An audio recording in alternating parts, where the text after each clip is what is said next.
ప్రభు దినంలో ఆరాధన చేరుచినటువంటి సహోదరి సహోదరులకు, పిల్లలైన వారికి ప్రభు యేసు నామమున తెలియజేస్తున్నాను.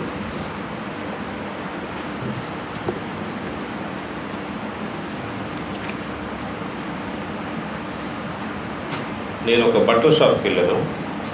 బట్టల షాప్లో నాకు నా సైజు 2 షర్ట్స్ ఉన్నాయి. ఆ 2 షర్ట్స్లో ఏదో ఒక షర్ట్ నేను కొనుక్కోవాలి, లేకపోతే ఏదో ఒక షర్టు తీసుకోవాలి. ఈ పరిస్థితుల్లో ఏం చేస్తాను? తప్పకుండా ఒక షర్ట్ని కొనుక్కుంటాను. నాకు వేరే ఆప్షన్ లేదు.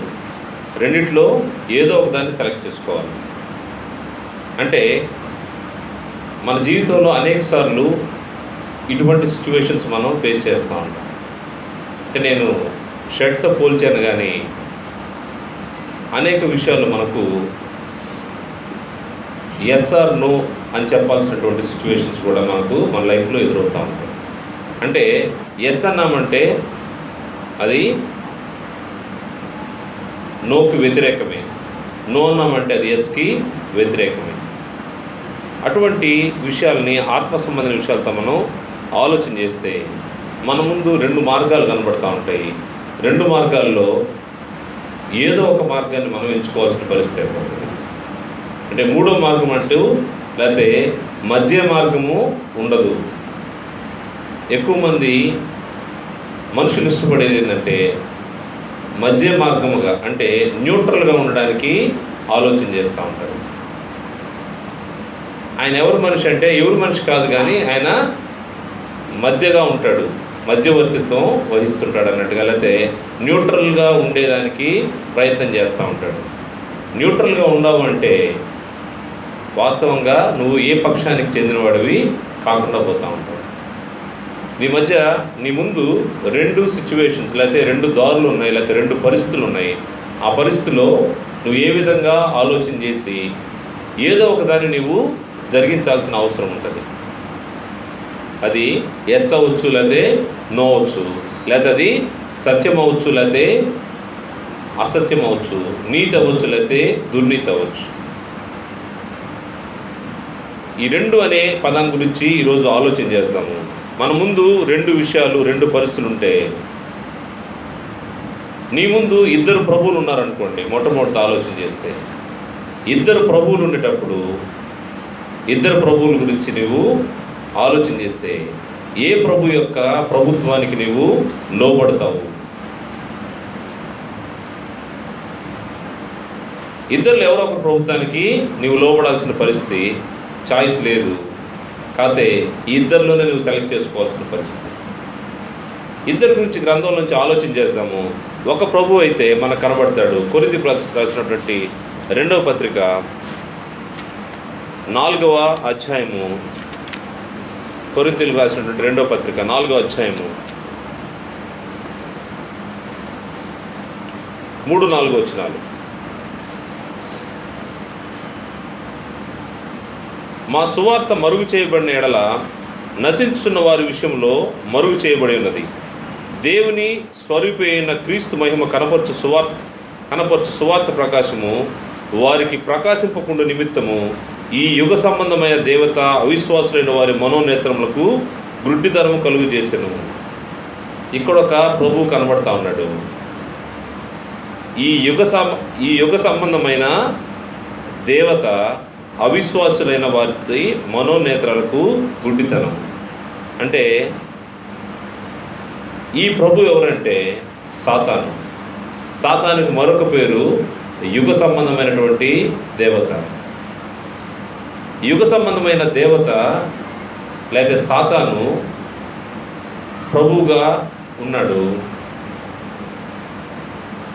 ఈ ప్రభు యొక్క ఇంకొక పేరు కూడా ఆలోచన చేస్తే యుగ సంబంధమైనటువంటి దేవతగాను, అదేవిధంగా వాయుమండల సంబంధమైనటువంటి శక్తిగాను, వాయుమండల సంబంధమైనటువంటి అధిపతిగాను ఈ సాతానుకు పేరు ఇవ్వబడ్డది. అదేవిధంగా అపవాది అని కూడా ఈ యొక్క ప్రభువుని పిలుస్తారు.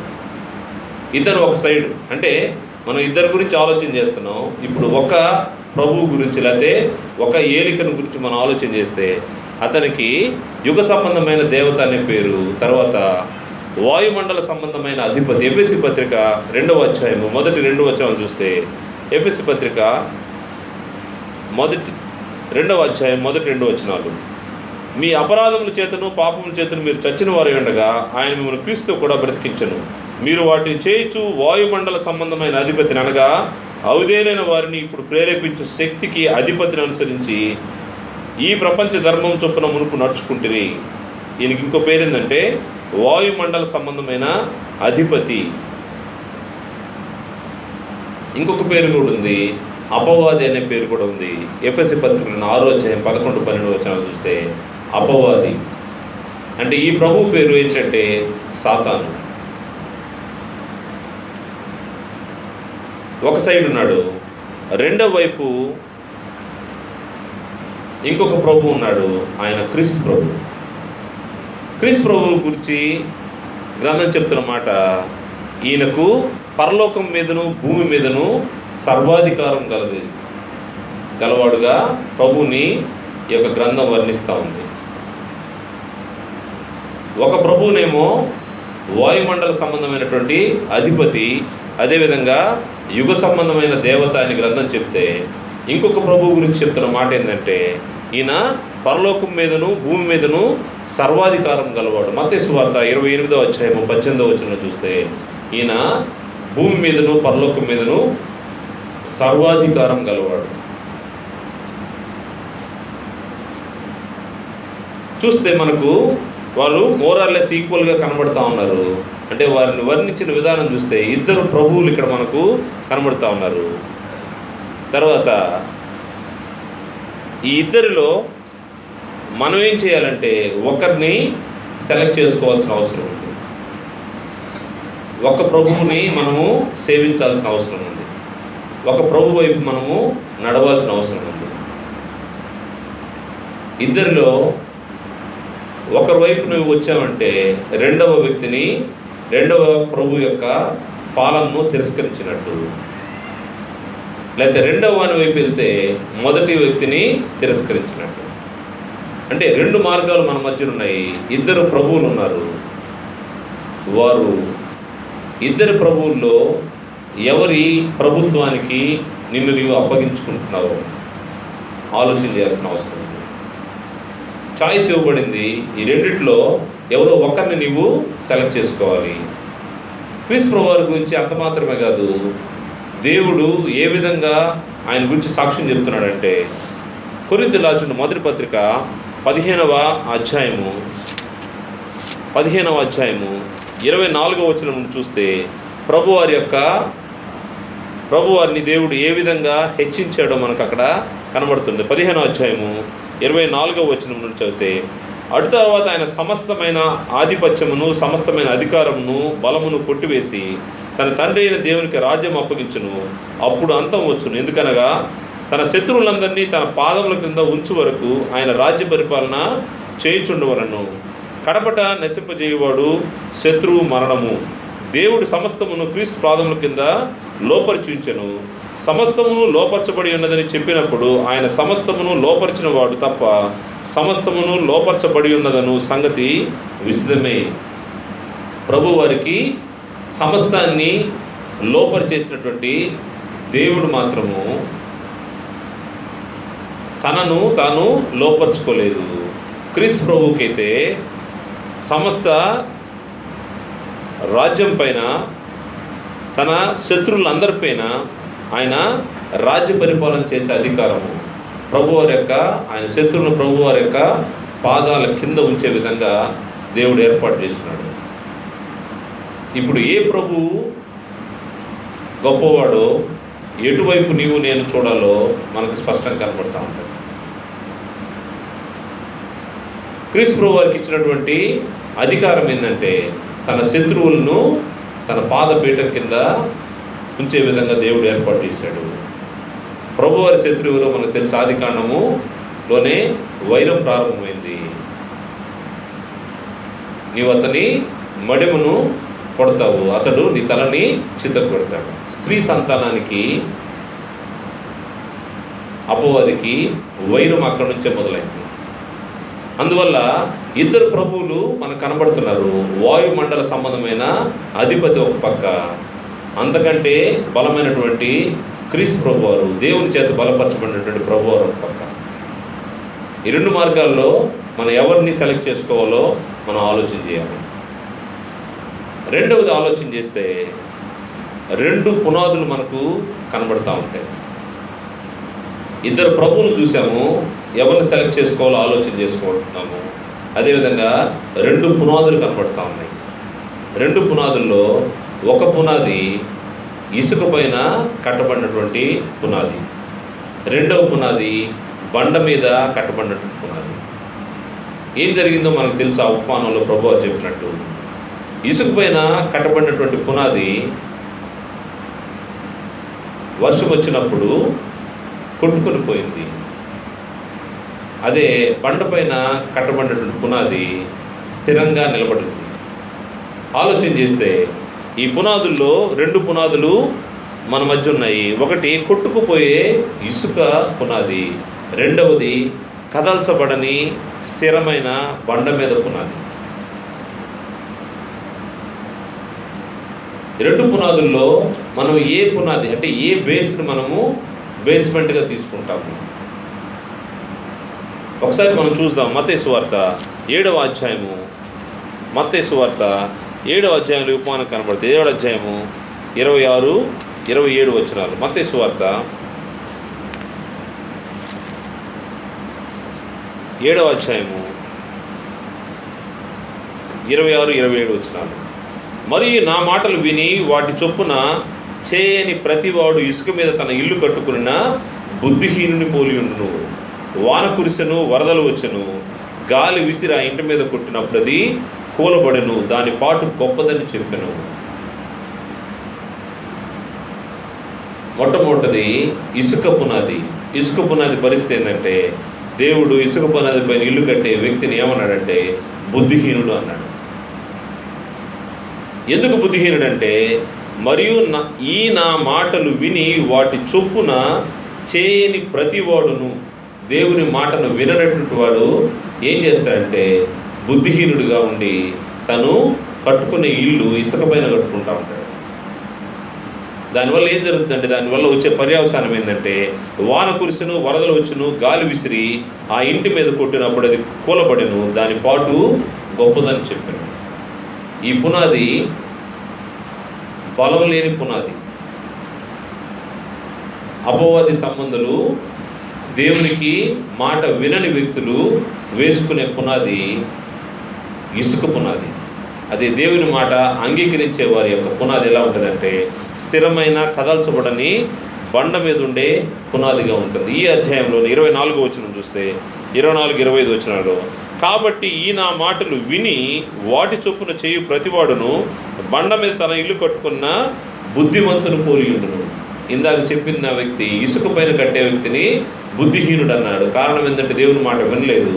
దేవుని మాట వినిన వ్యక్తిని ఏమంటున్నాడంటే బుద్ధిమంతుని పోలి ఉండును. వాన కురిసెను, వరదలు వచ్చును, గాలి విసిరి ఆ ఇంటి మీద కొట్టెను, కానీ దాని పునాది బండ మీద వేయబడిన కనుక అది పడలేదు. పునాది ఎక్కడ వేయబడిందంటే బండ మీద వేయబడింది. బండ మీద వేయబడిన పునాది. ఈ పునాదిని గురించి ఆలోచిస్తే, ఈ పునాది ఎవరని ఆలోచిస్తే ఆ బండ లేకపోతే ఆ మూలరాయి క్రీస్తు ప్రభువారే. క్రీస్తు ప్రభువారి పైన నీ పునాది ఉంటే ఏం జరుగుతుందో మనం ఆలోచన చేస్తే, ఆ బండ క్రీస్తే, క్రీస్తు ప్రభువులో నీ యొక్క పునాది పడితే నీవు నిత్య జీవంలో ఉండే పరిస్థితికి వెళ్తూ ఉంటావు. అప్పుడు స్థిరమైన కదల్చబడిన పునాది ఇది. క్రీస్తు ప్రభువులో ఉంటే నిన్ను ఏ శక్తి కూడా, ఎవరు కూడా నిన్ను కదల్చలేరు.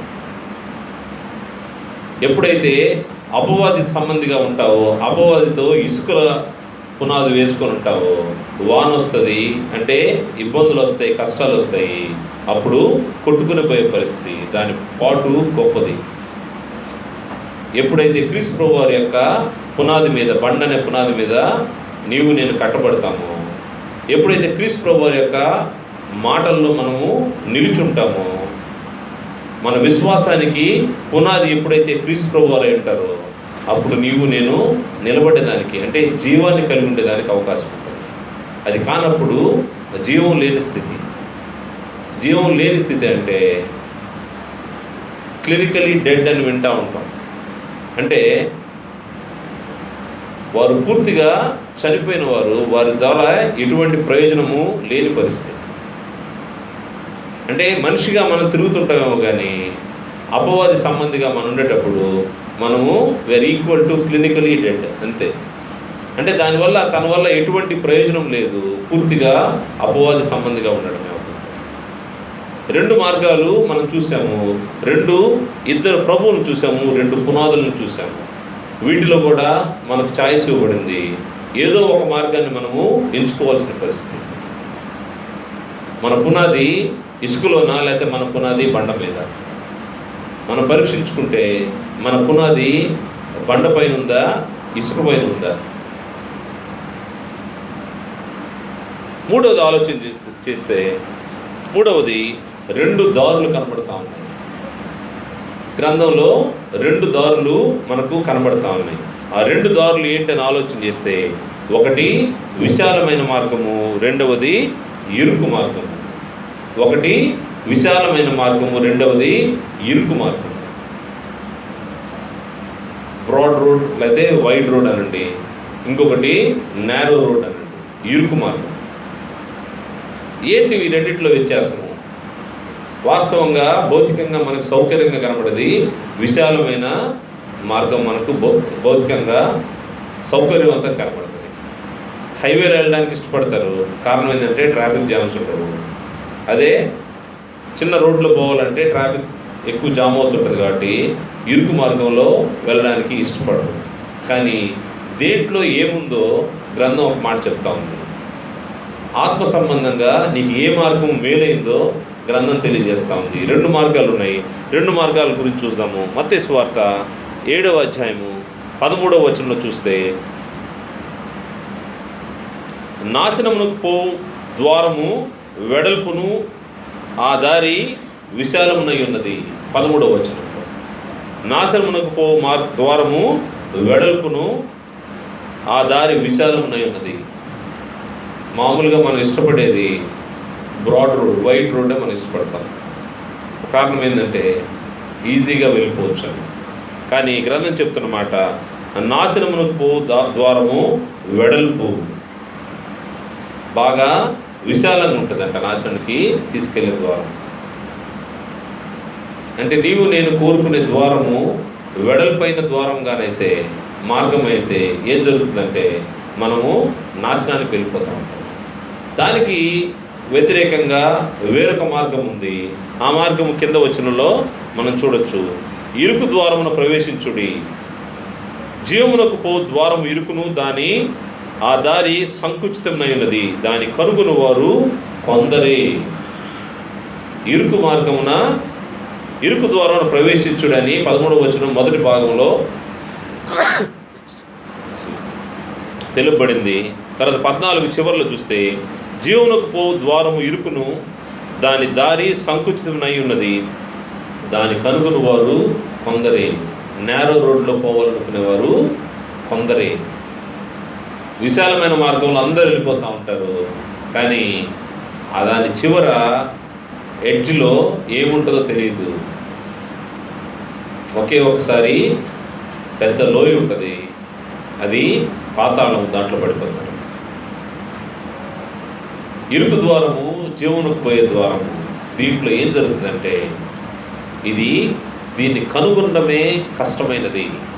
అందుకే ఈరోజు చాలా తక్కువ మంది దాన్ని కనుగొన్నటువంటి వ్యక్తులు దేవుని ఆరాధించడానికి వచ్చుంటారు. ఆ స్థలాల్లో దేవుని ఆరాధించే వ్యక్తులు మనం పరిశీలన చేస్తే విశాలమైన మన మార్గంలో పోవడానికి ఎక్కువ మంది ఇష్టపడి వారి ఇష్ట ప్రకారము విశాలమైన మార్గంలో వెళ్తూ ఉన్నారు, కానీ అది నాశనానికి దారితీస్తుంది. అదే ఇరుకు మార్గము, దీన్ని కనుగొనేవారు కొందరే. ఈ మార్గాన్ని కనుగొన్న వారే దేవుని రాజ్యంలోకి ప్రవేశించేదానికి అవకాశం ఉంది, క్షేమం కలిగి జీవించేదానికి అవకాశం ఉంది. అందువల్ల ఛాయిస్ ఇవ్వబడింది. రెండు మార్గాలు ఉన్నాయి మన ముందు, రెండు మార్గాలు ఉన్నాయి. ఒక మార్గము విశాలమైనది, అది నాశనాన్ని తీసుకెళ్తుంది. రెండవ మార్గము ఇరుకైనది, సంకుచితమైనది, ఎవరు ఇష్టపడండి. ఆ మార్గంలో ప్రవేశించడానికి అందరికీ చేత కాదు. దీన్ని గుర్తించేవాళ్ళు కొందరే అని గ్రంథం తెలియజేస్తారు. అందరూ రావచ్చు కదా, ప్రయాణం మొదలు పెడతారు, రావాలని ఇష్టపడతారు, కానీ రావడానికి, దాన్ని గుర్తించడానికి వీలు పడిన పరిస్థితి. క్రీస్తు ప్రభు వారి యొక్క మాటలు, దేవుని యొక్క విషయాలు ఈ ప్రపంచంలో తెలియని వ్యక్తులంటూ ఎవరు ఉండరు. క్రీస్తు ప్రభు పరిచయం కాని స్థలం అంటూ ఈ భూమిపైన లేదని మొదటి శతాబ్దంలోనే తెలియబడ్డది. ఈ గ్రంథం రాసే సమయానికే బూదిగంతాలకు సువార్త వెళ్ళిపోయింది, వ్యాపించింది. ఇంకా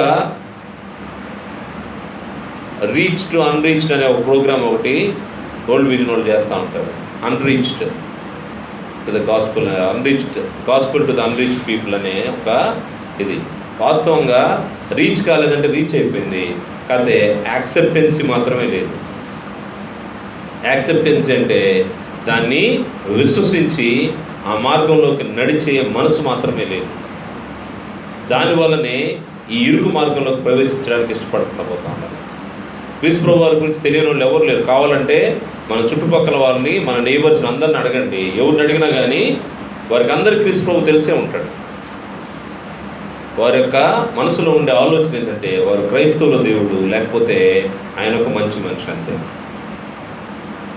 వాళ్ళంతకు మించి ఆయన ద్వారా నిత్య జీవం వస్తుందనే విషయాన్ని విన్నా కానీ దాన్ని అంగీకరించలేని పరిస్థితి. అంటే ఇరుకు మార్గంలోకి కనుగొనలేని పరిస్థితి.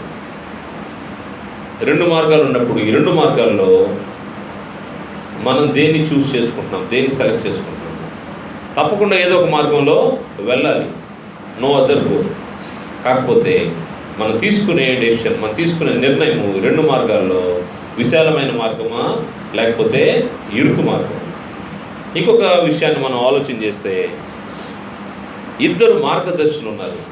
అంటే మనకు గైడ్స్. మనం కొత్త ఊరికి వెళ్ళాం, కొత్త ప్రాంతానికి వెళ్ళాం, లేకపోతే ఏదైనా చారిత్రక అంటే హిస్టారికల్ ప్లేసెస్కి వెళ్తే గోల్కొండ ఫోర్ట్ వెళ్ళాం అనుకోండి ఫర్ ఎగ్జాంపుల్.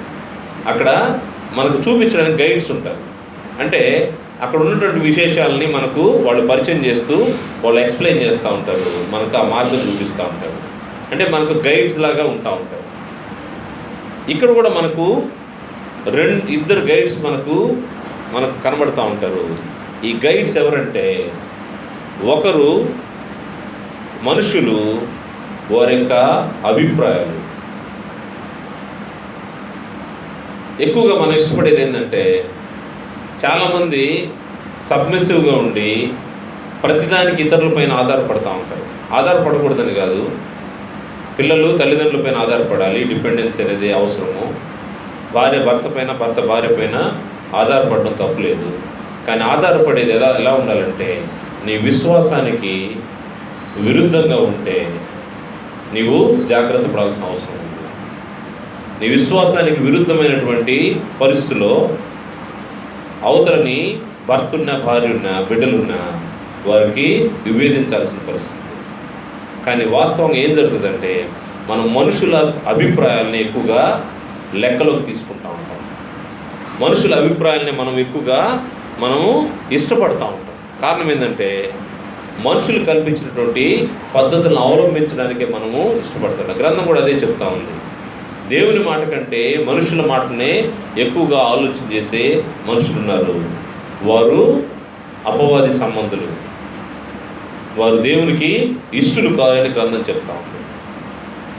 కారణం ఏంటంటే, వారు ఆలోచనలు ఎలా ఉంటాయంటే, వారి మార్గదర్శి లేకపోతే వారి గైడ్ ఎవరంటే మనుషులే వారిని గైడ్ చేస్తూ ఉంటారు. చాలాసార్లు మనం కొన్ని అభిప్రాయాలు చూస్తే, ఒక కుటుంబం ఉంటుంది, ఆ కుటుంబంలో వ్యక్తులు ఉంటారు. వారు డెసిషన్ తీసుకోవడానికి ఇంకొక ఆయన ఎవరో సమెక్స్ రావాల్సిన అవసరం ఉంటుంది. అది ఆస్తి అవ్వచ్చు, ఇంకోటి అవ్వచ్చు. రీసెంట్గా మేము ఒక వ్యక్తిని కలిసినప్పుడు ఆయన చెప్తున్నమాట, నాదేం లేదు సార్, మొత్తం ఆయన చూస్తాడు, ఈయనదే ఆస్తి, ఈయనే అన్నిటికీ కర్త, కానీ ఆయన చెప్పిన వ్యక్తి, చూపించిన వ్యక్తి వేరే వ్యక్తి. అంటే అతని గైడ్.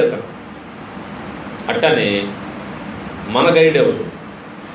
మనుషుల అభిప్రాయాల గ్రంథం చెప్తున్న మాట ఒకసారి చూద్దాము. మత్తయి సువార్త 15వ అధ్యాయము 8-9 వచనాలు. మత్తయి సువార్త 15వ అధ్యాయము 8-9 వచనాలు చూస్తే 7వ వచనం చూస్తే, వేషధారులారా, ఈ ప్రజలు తమ పెదవులతో నన్ను ఘనపరచుదు కానీ వారి హృదయం నాకు దూరంగా ఉన్నది. మనుషులు కల్పించిన పద్ధతులను దైవోపదేశములను బోధించుచు వారు నన్ను వ్యర్థముగా ఆరాధించుతున్నారని యెషయా మిమ్మల్ని గూర్చి ప్రవచించిన మాట సరి అని వారితో చెప్పాను. ఏం చేశారంటే వీరు తమ పెదవులతో నన్ను ఘనపరచుదు కానీ వారి హృదయం నాకు దూరముగా ఉన్నవి. వారు ఏం చేస్తున్నారంటే మనుషులు కల్పించిన పద్ధతులను దైవోపదేశములను బోధించుచు మనుషుల పద్ధతుల్ని ఫాలో అయ్యేవాళ్ళు ఎక్కువ మంది ఉంటారు. క్రీస్తు సంఘంలోకి వచ్చిన తర్వాత కూడా మనుషులందరూ చేస్తున్నారు కాబట్టి క్రిస్మస్ మేము కూడా చేస్తామండి. ప్రపంచం అంతా చేస్తుంది.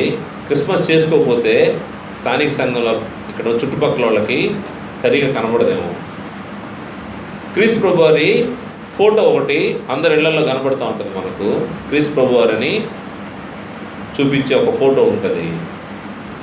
మనకు గుండె బయటకు కనబడతా, దానిపైన మళ్ళీ క్రాస్ ఉండి ఆ గుండె ఎలగతా ఉంటుంది. క్రీస్తు ప్రభువారు పెద్ద జుట్టు వేసుకొని అంగి వేసుకొని ఉంటాడు. క్రీస్తు ప్రభువారి రూపం ఆ విధంగా ఉంటుందా అంటే వాస్తవంగా ఆ విధంగా ఉండని పరిస్థితి. ఒక క్రీస్తు సంఘంలో చర్చ్ బిల్డింగ్లో ఇక్కడ అంటే పుల్పిట్ పైన ఒక పెద్ద ఫోటో ఉంది. మామూలు ఫొటోస్ తీస్తామంటే దాంట్లో చూస్తే ఆశ్చర్యం ఉంది నాకు. అంటే మనుషులు పారంపర్యాలు మనుషులందరూ చేస్తున్నారు కాబట్టి మనం కూడా చేస్తున్నాం. మనుషులు కల్పించినటువంటి వాటిని దైవోపదేశం అనుకోండి. మనం ఈ మధ్యన ఆలోచన చేసాం క్రిస్మస్ యొక్క పరిస్థితులు, పండగ ఏ విధంగా వాళ్ళు చేసుకుంటారో కూడా మనం ఆలోచన చేసాం. వాటిలో ఎన్ని విషయాలు కొత్తగా మనుషులు క్రియేట్ చేసుకొని వాటిని యాడ్ చేసుకుంటూ వస్తూ కొన్ని వేల కోట్ల రూపాయలని వృధాగా ఖర్చు పెడుతున్నారు పండగ పేరుతో. మనుషుల అభిప్రాయాలకే, మనుషుల యొక్క పద్ధతులకే ఎక్కువగా ఆలోచన చేసే పరిస్థితి. వారే మనకు గైడ్గా ఉండే పరిస్థితి. వీరు అపవాది సంబంధం. వాస్తవంగా నీకు ఎవరు గైడ్గా ఉండాలంటే దేవుని వాక్యమే, దేవుని యందు విశ్వాసమే. దేవుని యందు విశ్వాసమే నీకు గైడ్గా ఉండాల్సిన అవసరం ఉంది. దేవుని యందు విశ్వాసము ఏంటి అని ఆలోచన చేస్తే నీకు మార్గదర్శిగా ఉండే పరిస్థితులు ఏంటంటే, నీ విశ్వాసం ఏంటంటే పాత అయిన పులిపిండిని తీసివేసి కొత్త ముద్దగా తయారవుతుంది. నీ విశ్వాసం ఏంటంటే నీవు నూతన సృష్టి. నీ ముందు రెండు విశ్వాసాలు ఉన్నాయి. ఒకటి మనుషులు ఏర్పాటు చేసినటువంటి పద్ధతులు, రెండవది దేవుని గ్రంథానుసారమైనటువంటి దేవుని విశ్వాసం. ఈ దేవుని విశ్వాసంలో నీ పాత పులిపిండిని తీసివేయాలి. అది కొద్దిగా ఉన్నా కానీ ఏం చేస్తుందంటే పిండి మొత్తాన్ని పాడు చేస్తూ ఉంటుంది. పాతదైన పులిపిండిని పూర్తిగా తీసివేసి నూతన సృష్టి, కొత్త పులిపిండిని ఉంచాల్సిన అవసరం ఉంది. కొత్త పిండి, పులియని పిండి కొత్త ముద్దగా ఉండాల్సిన అవసరం ఉంది. కొరింథీయులకు రాసినటువంటి మొదటి పత్రిక 5వ అధ్యాయము 7వ వచనంలో చూస్తే, కొరింథీయులకు రాసినటువంటి మొదటి పత్రిక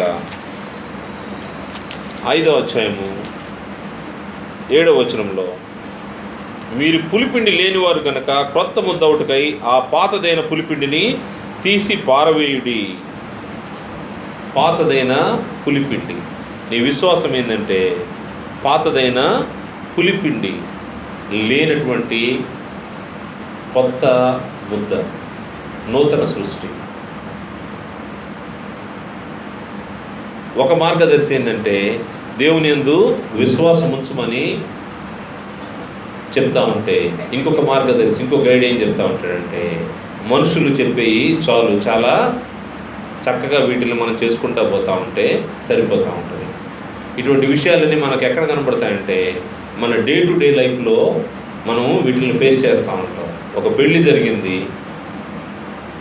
దేవునికి అనుకూలమైన వాతావరణం నువ్వు పెళ్లి చేస్తున్నావా, లేకపోతే వీటిలో మనుషులు కల్పించినటువంటి అనేక విషయాలను జోడించి పెళ్లి చేస్తున్నావా? బాప్తిసం జరిగింది, లేకపోతే నువ్వు సెలెక్ట్ చేసుకునే చర్చ్ కానీ అన్ని విషయాల్లో ఏం జరుగుతూ ఉంటుందంటే మనుషుల యొక్క అభిప్రాయాల మీదే ఆధారపడుతూ ఉంటారు. అక్కడ మా చుట్టాలందరూ ఉన్నారు కాబట్టి నేను వెళ్తున్నాను, లేకపోతే మా తల్లిదండ్రులు అక్కడ ఉన్నారు కాబట్టి వెళ్తున్నాను, లేకపోతే మా కులం వాళ్ళు ఉన్నారు కాబట్టి వెళ్తున్నాను. ఇవన్నీ ఏం చేస్తాయంటే మనుషుల అభిప్రాయాలకి చోటిస్తూ ఉంటాయి. నిన్ను గైడ్ చేసేది ఏ రీజన్ నిన్ను అక్కడికి గైడ్ చేస్తున్నా చూడాల్సిన అవసరం ఉంది. కానీ గ్రంథం చెప్తున్నమాట, నువ్వు నీ పాతదైనటువంటి పులిపిండి తీసేసి కొత్తదైన ముద్దగా తయారవలసిన అవసరం ఉంది. అది దేవుని యొక్క విశ్వాసంతో నువ్వు నడవాల్సిన అవసరం ఉంది. నీకు మార్గదర్శి ఏంటంటే దేవుని యొక్క గ్రంథమే. నేను గైడ్ చేసే గైడ్ పరిశుద్ధాత్మ.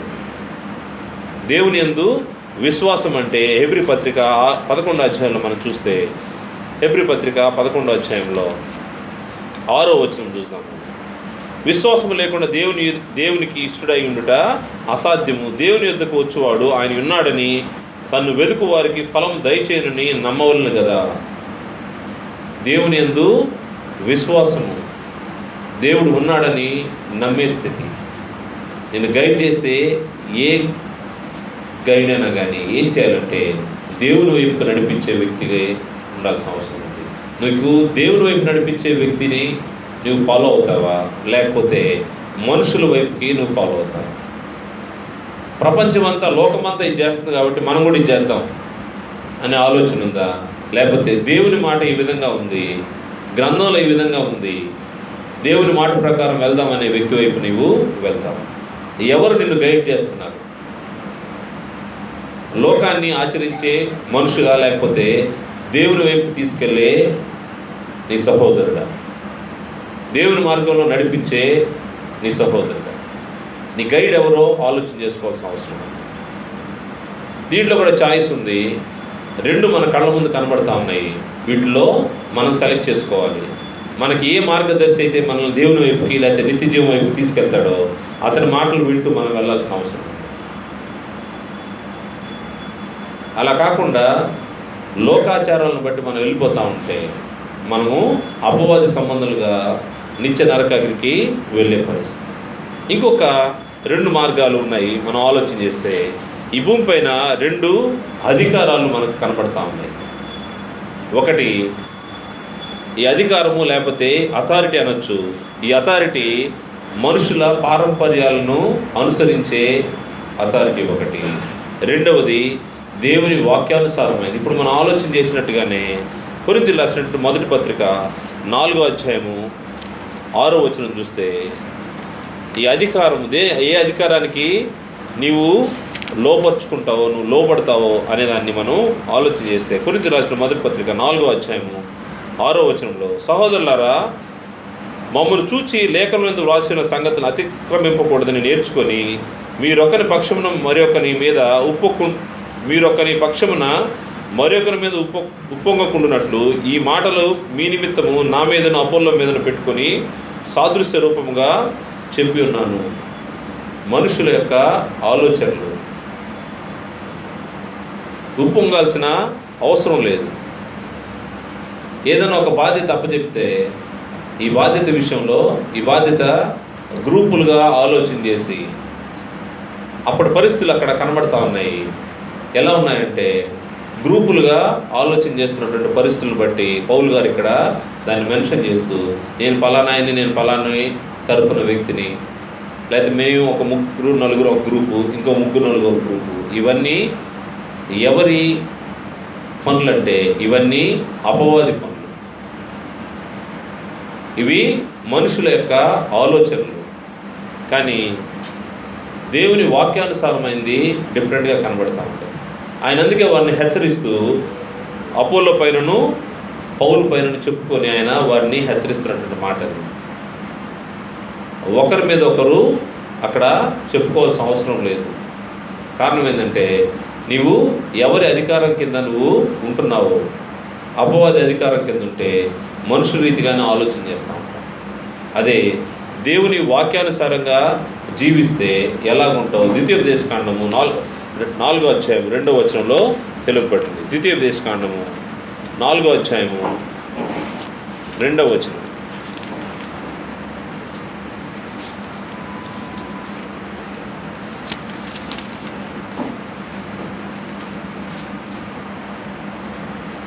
మొదటి వచనం చూస్తాం. కాబట్టి ఇశ్రాయేలురా, మీరు బ్రతికి మీ పితరుల దేవుడైన యెహోవా మీకు ఇచ్చిన దేశంలోనికి పోయి స్వాధీనపరచుకున్నట్లు మీరు అనుసరించవలసిన విధులను కట్టలను నేను మీకు బోధించున్నాను వినుడి. మీ దేవుడైన యెహోవా ఇచ్చిన ఆజ్ఞలను మీకు ఆజ్ఞాపించుచున్నాను. వాటిని గైకొనుట యందు నేను మీకు ఆజ్ఞాపించిన మాటతో దేనిని కలపకూడదు, దాని నుండి దేనిని తీసివేయకూడదు. ఏ అధికారము దేవుని దగ్గర నుంచి రాబడిందో మనుషులని బేస్ చేసుకుంటే ఏమవుతుందంటే వివాదాలే వస్తాయి. దేవుని అధికారాన్ని బేస్ చేసుకుంటే ఎటువంటి వస్తాయంటే, మీ దేవుడైన యెహోవా ఇచ్చిన ఆజ్ఞలను మీకు ఆజ్ఞాపించున్నాను, వాటిని గైకొట్టు యందు నేను మీకు ఆజ్ఞాపించిన మాటలో దేనిని కలుపకూడదు, దాని నుండి దేన్ని తీసివేయకూడదు. ఇది దేవుని గ్రంథంలో తెలుపబడినటువంటి దేవుని మాట. దేన్ని కూడా దేవుని యొక్క మాటతో కలపకూడదు, తీసివేయకూడదు. దేవుని మాట కాకుండా వేరొక మాట, వేరొక సువార్త, వేరొక బోధ మీ మధ్యలో ఉంటే ఏం జరుగుతూ ఉంటుందంటే అది దేవుని వైపు కాకుండా నిన్ను అపవాది వైపు తీసుకెళ్తా ఉంటుంది. అంటే మనకు రాబడినటువంటి సందేశం కాకుండా వేరే సందేశం వైపు మనం మరలిపోయామంటే నువ్వు అపవాది వైపుకి వెళ్ళిపోతున్నావని అర్థం. గలతీ సంఘము ఇబ్బందుల్లో ఉన్నప్పుడు పౌలు గారు మాట్లాడుతున్న మాట ఇది. పౌలు గారు గలతీ సంఘాన్ని స్థాపించారు, దాని తర్వాత కష్టపడ్డారు. మరలా ఆయన తిరిగి వచ్చేసరికి అక్కడ పరిస్థితులు భిన్నంగా కనబడుతూ ఉన్నాయి. వెంటనే ఆయన మాట్లాడుతున్న మాట మనం చూస్తే గలతీ పత్రిక 1వ అధ్యాయము 6 నుంచి మనం చూద్దాం. గలతీ పత్రిక 1వ అధ్యాయం 6వ వచనం నుండి, క్రీస్తు కృపను బట్టి మిమ్మల్ని పిలిచిన వానిని విడిచి భిన్నమైన సువార్తకు మీరింత త్వరగా తిరిగిపోట చూడగా నాకు ఆశ్చర్యమవుతున్నది. భిన్నమైన సువార్త, దేవుని వాక్యానుసారమైనటువంటి దేవుని మాట కాకుండా వేరొక సువార్త వైపుకు తిరిగిపోయే పరిస్థితి. 2 మార్గాలు ఉన్నాయి. ఒక మార్గము దేవుని సువార్తకు లోబడటము, రెండో మార్గము మనుషుల యొక్క మాటలకు లోబడటం. మనం ఈ రెండిట్లో దేన్ని సెలెక్ట్ చేసుకుంటున్నాము? మనుషుల మాటకే మనము ప్రాధాన్యత ఇస్తున్నామా, దేవుని మాటకు ప్రాధాన్యత ఇస్తున్నామా? కారణం ఏంటంటే నువ్వు అనుకోవచ్చు ఇది ఒక బైబిల్ మాత్రమే, కేవలం పుస్తకం మాత్రమే. ఈ పుస్తకాన్ని ఇంటికి వెళ్ళిన తర్వాత మూత పెట్టేసి షెల్ఫ్లో పెట్టేస్తే దీనిలో విషయాలు ఏవి కూడా నాకు కనబడవు, నాకు వినబడవు, అవి మాట్లాడవని ఆలోచన చేస్తున్నామేమో. ఎదురుగా కనబడే మనుషులే నాకు ముఖ్యమని ఆలోచన చేస్తున్నామేమో. కారణం ఏంటంటే వారు నీకు ఫిజికల్గా కనబడతారు, వారి మాటలు నీ చెవులకి వినబడతాయి. కానీ అంతకంటే విలువైనటువంటి దేవుడి మాటలు ఇవి, అంతకంటే విలువైనటువంటి దేవుడి మాటలు ఇవి. 2 రోజుల క్రితం ఒక వాట్సాప్లో ఒక మెసేజ్ ఉంది, చూస్తే ఒక కారులోంచి 4 కుర్రాళ్ళని బయటికి లాగారు. వాళ్ళ చేతుల్లో బాక్సులు ఉన్నాయి, అట్టపెట్టెల నుంచి కొన్ని పుస్తకాలు తీసి విసిరేశారు. ఏంటంటే కొత్త నిబంధన పుస్తకాలు. వాటిని పెట్రోల్ వేసి కాల్చేశారు. దాని కింద రాసింది ఏంటంటే, క్రైస్తవులారా అందరూ ఏకంగా ఇటువంటి పరిస్థితులు మనం వ్యతిరేకిస్తామని ఒక సహోదరుడు పంపించాడు. నేను అతనికి రాసిన ఉత్తరం ఏంటంటే, దాదాపు దీని గురించి నువ్వు బెంగపడాల్సిన అవసరం లేదు. 1600 సంవత్సరాలు 40 మంది రచయితలు దాదాపు డిఫరెంట్ ఏజెస్లో డిఫరెంట్ బ్యాక్గ్రౌండ్స్ నుంచి ఈ యొక్క గ్రంథాన్ని రాశారు. ఈ గ్రంథం రాయడానికి మార్గదర్శి అయినటువంటి ఒకే ఒక వ్యక్తి దేవుని యొక్క ఆత్మ, పరిశుద్ధాత్మ ప్రేరణతో ఈ గ్రంథం రాయబడింది. దేవుని మాటలు ఇవి. ఈ గ్రంథము రచించబడి ముగించబడి 1వ శతాబ్దం నుంచి అనేక మంది రాజులు దీన్ని తుడిచిపెట్టారనుకున్నారు, కాల్చేశారు. లేకపోతే హింసించారు. రకరకాల పరిస్థితుల్లో ఇన్ని సంవత్సరాలు ఈరోజు మనకు మన భాషలో దేవుని యొక్క మాటలు గ్రంథస్థమైనాయి. ఇన్ని సమస్యలను ఎదుర్కొని మన చేతికి ఈరోజు ప్రింటెడ్ కండిషన్లో ఉన్నటువంటి ఈ బైబిల్ మన చేతికి వచ్చింది. దీన్ని ఇటువంటి కాల్చివేయడం అనేది కొన్ని వందల సార్లు జరిగింది బ్రదర్, భయపడాల్సిన అవసరం లేదు. కారణం ఏంటంటే highest book printed in this world is Bible. ఎక్కువ ప్రింట్ చేసినటువంటి, ప్రింటింగ్ చేయబడినటువంటి ఎక్కువ పుస్తకాలు ప్రచురణ అయిన దాంట్లో బైబిల్ ఒకటి. అందులో బైబిల్ గురించి 4 బాక్సులు వాళ్ళు తగలబెడితే దానివల్ల ఏం లేదు. ఒకరోజు ఇట్ట తగలబెట్టినటువంటి భక్సింగ్ గారే దేవుని గురించి సాక్ష్యం చెప్పాల్సి వచ్చింది. అంటే అనేక మంది ఇట్ట తగలబెట్టిన వాళ్ళు దేవుని పక్షంగా పనిచేస్తున్నారు. అందువల్ల బైబిల్ దేవుని యొక్క మాట. ఈ దేవుని మాట ఒకవేళ నీవు అనుకున్నట్టు ఇదేదో రాయబడింది అది చదివినప్పుడో లేకపోతే ఎవరైనా చెప్తుంటే విన్నప్పుడే మనకు పనిచేస్తుంది అనుకోవద్దు. నీ ప్రతి సెకండ్ నువ్వు ఎక్కడ ఏం పని చేస్తున్నప్పటికీ దేవుని మాట నీ హృదయంలో ఉంటుంది, నీ చెవులకు అది స్పష్టంగా వినబడుతూ ఉంటుంది. నువ్వు దేవుని యొక్క అధికారం కింద ఉన్నావనే విషయాన్ని గుర్తు చేస్తూ ఉంటుంది.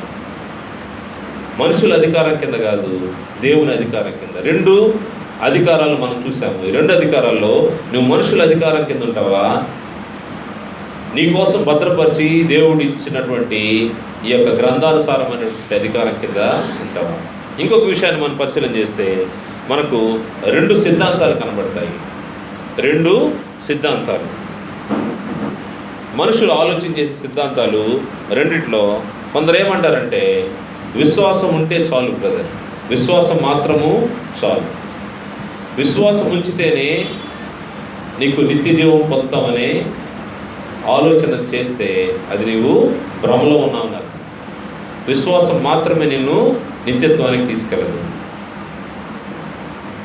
ఏ విశ్వాసం నిన్ను తీసుకెళ్తుందంటే విధేయతతో కూడిన విశ్వాసం నిన్ను నిత్య జీవానికి తీసుకెళ్తాడు. ఈ ప్రాక్టీస్ ఎవరు చేశారంటే మనుషులు చేయలేకపోయారు, కానీ దేవుని కుమారుడు ఈ ప్రాక్టీస్ చేసి మనకు మార్గదర్శిగా ఉన్నాడు, లేకపోతే ఎగ్జాంపుల్గా, రోల్ మోడల్గా మనకున్నాడు. విధేయతతో కూడిన విశ్వాసం. విశ్వాసం మాత్రమే అనే ఆలోచన ఎవరిదంటే ప్రభువారు ఈ భూమిపైన ఉన్నప్పుడు అనేక మంది విశ్వసించారు, అనేక మంది దేవుని రాజ్యంలో చేర్చబడ్డారు. దేవుని రాజ్యంలో చేర్చబడిన వారు, సంఘంలో చేర్చబడిన వ్యక్తులు సంఘంలో హింసించబడ్డారు. దాని తర్వాత వారు మొదటి శతాబ్దంలో క్రైస్తవ్యాన్ని మనకు తెలుసు. అదే సమయంలో అనేక మంది విశ్వసించారంట, కాకపోతే వారు బయటికి ఓపెన్గా చెప్పలేకపోయారు. అంటే విశ్వాసం మాత్రం ఉంచితే పనికిరాదు. విశ్వాసం మాత్రమే ఉంచడం అంటే ఆ దినాల్లో అనేక మంది అధికారులు ప్రభు వారి యొక్క బోధను విశ్వసించారంట, కానీ వారు అప్పుడున్నటువంటి మనుషుల యొక్క పరిస్థితులను బట్టి వారు ముందుకు రాలేకపోయారు. అంటే ఓపెన్గా ఒప్పుకోలేకపోయారు. వాళ్ళ యొక్క ఉద్యోగాలు పోతాయనో, లేకపోతే వాళ్ళని వెలివేస్తారనో, లేకపోతే వాటి ద్వారా ఇబ్బందులు ఫేస్ చేయాలనో ఏమో, కానీ వారు నోటితో ఒప్పుకొని ఓపెన్గా బయటకు రాలేకపోయారు. బయటకు వచ్చిన వారు అనేక శ్రమలు అనుభవించారు, చివరికి ప్రాణాలు కూడా పోగొట్టుకున్నారు. కానీ ఇలా రాలేని వాళ్ళు కేవలం విశ్వాసం మాత్రమే నేను నిత్య జీవానికి తీసుకెళ్ళదు. ఒకసారి చూద్దాం మనం. యోహాను సువార్త 12వ అధ్యాయంలో మనకి సంఘటన కనబడుతుంది. యోహాను సువార్త 12వ అధ్యాయము 42-43 వచనాలు. ఆయనను అధికారుల్లో కూడా అనేకులు ఆయనందు విశ్వాసం ఉంచిరు, కానీ సమాజంలోని వెలివేయబడతామేమో అని పరిచయులకు భయపడి వారు ఒప్పుకొనలేదు. వారు దేవుని మెప్పు కంటే మనుషుల మెప్పును ఎక్కువగా అపేక్షించరు. మనుషుల మెప్పు దేవుని మెప్పు కంటే. వీరి సిద్ధాంతం ఏంటంటే విశ్వసించాం చాలు, ఇది సరిపోద్దులే అనే మనసుతో ఆలోచించారు. కానీ నీ విశ్వాసము రెండవ సిద్ధాంతం ఏంటంటే ఇది విధేయతతో కూడిన విశ్వాసం. ఇది క్రీస్తు ప్రభువారు కనపరిచారు. క్రీస్తు ప్రభువారు ఆయన కుమారుడై ఉండి ఆయన విధేయతను ద్వారా, శ్రమల ద్వారా విధేయత నేర్చుకున్నాడనే విషయాన్ని హెబ్రీ పత్రిక 5వ అధ్యాయంలో మనకు కనబడదు. 5వ అధ్యాయము 8-9 వచనాలు చూస్తే ఆయన కుమారుడై ఉండి తాను పొందిన శ్రమల వలన విధేయతను నేర్చుకొనెను. మరియు ఆయన సంపూర్ణ సిద్ధి పొందినవాడై మెల్కిసెదెకు యొక్క క్రమంలో చేరిన ప్రధాన యాజకుడని దేవుని చేత పిలువబడి తనకు విధేయులైన వారినందరినీ నిత్య రక్షణకు కారకుడాయను. ప్రభువారు చూపించినటువంటి విధేయతతో కూడిన విశ్వాసము ఏం చేసిందంటే నిన్ను నన్ను నిత్య రక్షణకు తీసుకెళ్ళేదానికి అవకాశం ఉంది. వాళ్ళు కూడా విశ్వాసం ఉంచారు, కాకపోతే వారి విశ్వాసం ఎంతవరకు ఉందంటే కేవలము ఒక స్టేజ్కి వచ్చి ఆగిపోయింది. కానీ క్రీస్తు ప్రభువారు చూపిన విశ్వాసము, విధేయతతో కూడిన విశ్వాసము ఆయన మాత్రమే కాదు, ఆయనతో పాటు మనలందరినీ కూడా ఆ విధంగా ఎవరైతే ఆయన మార్గంలో నడుస్తారో వారందరి యొక్క నిత్య రక్షణకు ఆయన యొక్క విధేయత మనల్ని నిత్య రక్షణలోకి నడిపించింది. అంటే ఈ విశ్వాసము సిద్ధాంతంలో రెండు రకాల సిద్ధాంతాలు. ఒకటి ఏంటంటే విశ్వాసం మాత్రమే చాలు అనే ఒక సిద్ధాంతం అయితే, దేవుని పక్షంగా బ్రతికినటువంటి క్రీస్తు ప్రభువు సిద్ధాంతం ఏంటంటే విధేయతతో కూడినటువంటి విశ్వాసము. ఈ విధేయతతో కూడిన విశ్వాసంలోకే మనము పిలువబడ్డాము, దాన్నే మనము నేర్చుకున్నాం కూడా. క్రీస్తు సంఘం అంటే విధేయతతో కూడినటువంటి విశ్వాసాన్ని ప్రదర్శించే విశ్వాసుల గుంపు, అదే క్రీస్తు సంఘం. విధేయత లేకుండా క్రీస్తు సంఘం అని చెప్పుకుంటే ప్రయోజనము లేదు. కారణం ఏంటంటే ఏ ఉపదేశ క్రమమునకు మీరు అప్పగించబడతారో, మీకు వినబడినటువంటి సువార్త, ఉపదేశ క్రమం అంటే మిమ్మల్ని ఏ సువార్త చెప్పి క్రీస్తు సంఘంలోకి నడిపించారో ఆ ఉపదేశ క్రమానికి నీవు బద్దుడు ఉండాల్సిన అవసరం ఉంది, విధేయత చూపించాల్సిన అవసరం ఉంది. చూద్దాము రోమపత్రిక 6వ అధ్యాయము 16వ వచనం. రోమపత్రిక 6వ అధ్యాయము 16వ వచనం.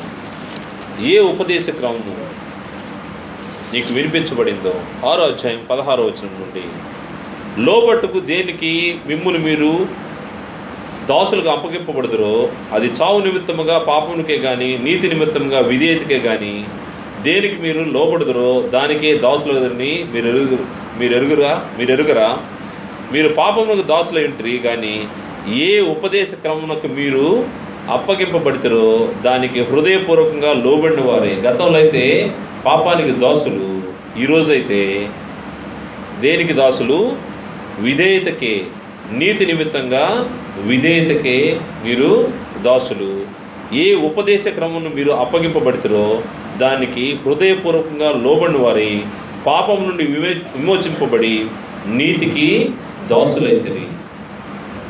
గతంలో అయితే దుర్నీతి క్రియలు జరిగిస్తూ ఉన్నారు, ఇప్పుడైతే మీకు ఉపదేశించబడినటువంటి క్రమాన్ని అనుసరించి విధేయతతో నీతి కొరకు విధేయతను అవలంబిస్తున్న వారు క్రీస్తు సంఘంలో ఉన్నటువంటి విశ్వాసం.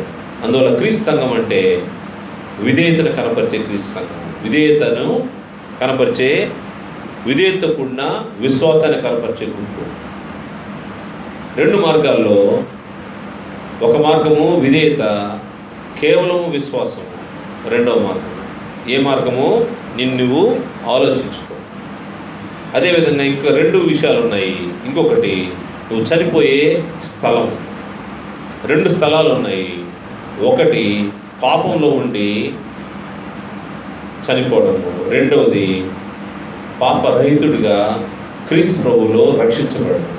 ఇక్కడ కూడా చనిపోతావు, అక్కడ చనిపోతావు. ఇక్కడ చనిపోవడం అంటే ఏంటంటే, అక్కడ చనిపోవడము నీకు నిత్య నరకము, నువ్వు పాపంలోనే ఉండి పాపంతోనే చనిపోతావు. ఇక్కడైతే నువ్వు చనిపోతావు. ఎవరు చనిపోతారంటే నీ పాప పురుషుడు చనిపోయి నువ్వు నూతన పురుషుడిగా తిరిగి లేస్తూ ఉంటావు, నూతన జన్మ కలిగి ఉంటావు. దీనిలో క్రీస్తు ప్రభువు యొక్క రక్షణ కనపడుతూ ఉంటుంది. రెండు చోట్ల చనిపోతారు, కాకపోతే ఈ రెండు చోట్ల చనిపోయే దాంట్లో ఏ విధంగా నువ్వు చనిపోవడానికి ఇష్టపడుతున్నావు? పాపంలోనే ఉండి చనిపోవడానికి ఇష్టపడుతున్నావా, లేకపోతే పాప పురుషుడిని చంపి క్రీస్తులో బ్రతకడానికి ఇష్టపడుతున్నావా? ఇంకొక రెండు విషయాలు ఆలోచన చేస్తే, నీకోసం ఎదురు చూసే రెండు గమ్యస్థానాలు ఉన్నాయి.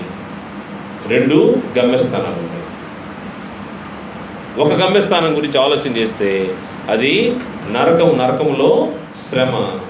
రెండవ గమ్యస్థానము అది పరలోకంలో ఆనందం, నరకంలో శ్రమ, రెండవది పరలోకంలో ఆనందం. ఇవి రెండు గమ్యస్థానాలే. తప్పకుండా నువ్వు రెండిట్లో ఏదో దానికి చేరుతావు. ఇప్పుడు మనం చూసాము, అన్ని విషయాల్లో రెండు అని మనం పరిశీలన చేశాము. వాటిలో తప్పక ఒకదాన్ని మనం సెలెక్ట్ చేసుకోవాల్సిన అవసరం ఉంది. తప్పక సెలెక్ట్ చేసుకోవాలి. నీకు వేరే చాయిస్ లేదు. మూడోది అనేది ఛాన్సే లేదు. ఈ రెండిట్లో నువ్వు ఏం సెలెక్ట్ చేసుకుంటావు? నీకు ఎవరిని ప్రభువుగా ఆలోచన చేస్తావు? అపవాదినా లేకపోతే క్రీస్తు ప్రభువు?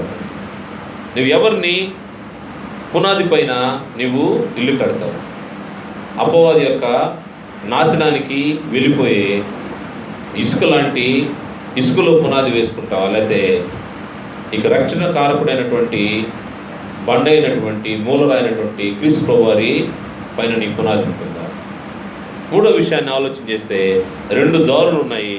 ఒక దారి విశాలమైన మార్గము, అది నరకానికి నేను తీసుకెళ్తుంది. ఇంకొక ఇరుకు మార్గం, అది జీవానికి తీసుకెళ్తుంది. నీ మార్గదర్శులు ఎవరో ఆలోచన చేసుకో. నిన్ను దేవుని వైపుకి నడిపించే మార్గదర్శులు, అయితే లోకస్తులు జరిగించే వాటిని జరిగించడానికి ప్రేరేపించే లోకంలో ఉన్నటువంటి గైడ్స్. అదేవిధంగా అధికారాలు కూడా దేవుని అధికారం కింద ఉంటావా, మనుషుల అధికారం కింద ఉంటావా? సిద్ధాంతాలు కూడా నీ విశ్వాసము విధేయతతో కూడిన విశ్వాసమైనటువంటి క్రీస్తు ప్రభువు అవలంబించినటువంటి విధేయతలో ఉంటావా? లేకపోతే కేవలం విశ్వాసం ఉంచుకొని అంతవరకు చాలు నా హృదయంలో ఉందని ఆలోచన చేస్తూ ఉంటావా? దానివల్ల నీకు నిత్య జీవం పొందే అవకాశం లేదు. తర్వాత చనిపోయే స్థలాలు కూడా రెండు ఉన్నాయని ఆలోచన చేశాము. వాటిలో పాపంలోనే ఉండి చనిపోతే నువ్వు పొందబోయేది నరకం. పాపాన్ని చంపి, పాప పురుషుడిని చంపి క్రీస్తు యేసులోకి వస్తే రక్షించబడతాం. పాప పురుషుడిని ఎప్పుడైతే చంపుతామో క్రీస్తు యేసులో రక్షించబడతాం. ఈ పరిస్థితిలో ఉన్నట్టు మనము ముందు చూసినటువంటి అపవాది సంబంధులందరికీ ఉండబోయే స్థలము, గమ్యస్థానం, అది నరకము. అందులో శ్రమ ఉంటుంది. దాని గురించి ఆలోచన చేస్తే మత్తయి సువార్త 20:41, 46 ఈ యొక్క మాటలు ఉన్నాయి. ఇంకొక రెఫరెన్స్ తెస్సలోనికీయులకు రాసినటువంటి మొదటి పత్రిక 7వ వచనం నుండి, మొదటి అధ్యాయం 7వ వచనం నుండి 9వ వచనం వరకు. వాస్తవంగా పరలోకంలో నీకు ఆనందం, నువ్వు పొందబోయే రెండవ గమ్యస్థానం ఏంటంటే అది పరలోకం. పరలోకంలో ఆనందం.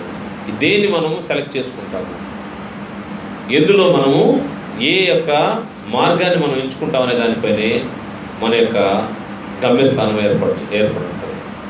దేవునికి విధేయుడిగా ఈ గ్రంథాన్ని పరిశీలన చేసి క్రీస్తు ప్రభువు యొక్క విధేయత లక్షణాలని, ఆయన ఏ విధంగా విధేయత చూపించాడు, ఆయన కుమారుడై ఉండి ఆయన శ్రమల ద్వారా విధేయత నేర్చుకున్నాడు. మనం కూడా మన ముందు శ్రమల్లో విధేయత కనపరుస్తూ మనం పొందబోయే బహుమానం ఏంటో ఆలోచన చేయాల్సిన అవసరం ఉంది. కారణం ఏంటంటే పరలోకంలో నీకు నాకు లభించబోయేది ఏంటంటే ఆనందం లభిస్తుంది. అందుకోసమే మనకు ఆదరణ మాటలు మనకు తెలియజేస్తూ తెస్సలోనికీయులకు రాసినటువంటి